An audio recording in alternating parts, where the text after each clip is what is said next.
ತ್ರಿಕೋನ ಪ್ರೇಮಕ್ಕೆ 18ರ ಹರೆಯದ ಓರ್ವ ಯುವಕ ಬಲಿಯಾದ ಘಟನೆ ಬಾಗಲಕೋಟೆ ಜಿಲ್ಲೆಯ ಬೀಳಗಿ ತಾಲೂಕಿನಲ್ಲಿ ನಡೆದಿದೆ. 18 ವರ್ಷದ ವಿಕಾಸ್ ದಳವಾಯಿ ತ್ರಿಕೋನ ಪ್ರೇಮ ಕಥೆಗೆ ಬಲಿಯಾದ ಯುವಕ.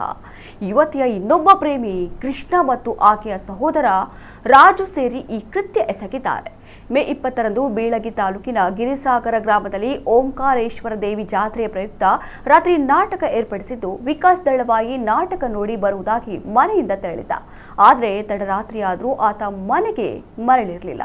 ಸಂಬಂಧಿಕರ ಮನೆಗಳಲ್ಲೂ ಪತ್ತೆಯಾಗಿರಲಿಲ್ಲ.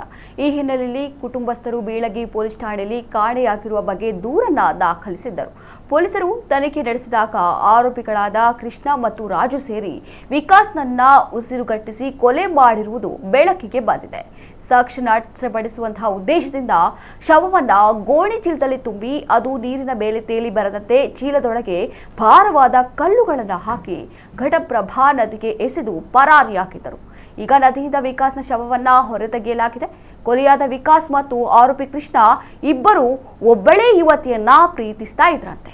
ಯುವತಿ ತನಗೆ ಮಾತ್ರ ದಕ್ಕಬೇಕೆಂದು ಸಂಚು ರೂಪಿಸಿದ ಕೃಷ್ಣ ಯುವತಿಯ ಸಹೋದರ ರಾಜು ಬಳಿ ಹೋಗಿ, ವಿಕಾಸ್ ನಿನ್ನ ತಂಗಿಯನ್ನ ಪ್ರೀತಿಸ್ತಾ ಇದ್ದಾನೆ, ಇದರಿಂದ ಊರಲ್ಲಿ ನಿಮಗೆ ಅಪಮಾನ ಆಗ್ತಿಲ್ವಾ ಎಂದು ಹೇಳಿ ಆತನನ್ನ ರೊಚ್ಚಿಗೆಬ್ಬಿಸಿದ್ದಾನೆ.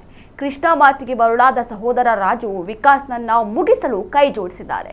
ಕೊಲೆ ನಡೆದ ಬಳಿಕ ಆರೋಪಿಗಳಾದ ಕೃಷ್ಣ ಮತ್ತು ರಾಜು ತಲೆಮರೆಸಿಕೊಂಡಿದ್ದಾರೆ. ತನಿಖೆ ಚುರುಕುಗೊಳಿಸಿದ ಬೀಳಗಿ ಪೊಲೀಸರು ಅನುಮಾನದ ಮೇಲೆ ರಾಜುನ ಸಹೋದರ ರವಿ ಎಂಬಾತನನ್ನ ವಶಕ್ಕೆ ಪಡೆದು ತೀವ್ರ ವಿಚಾರಣೆ ನಡೆಸಿದಾಗ ಇಡೀ ಕೊಲೆ ರಹಸ್ಯ ಹೊರಬಿದ್ದಿದೆ. ತಲೆಮರೆಸಿಕೊಂಡಿರುವ ಹಂತಕರಿಗಾಗಿ ಪೊಲೀಸರು ಬಲೆ ಬೀಸಿದ್ದಾರೆ.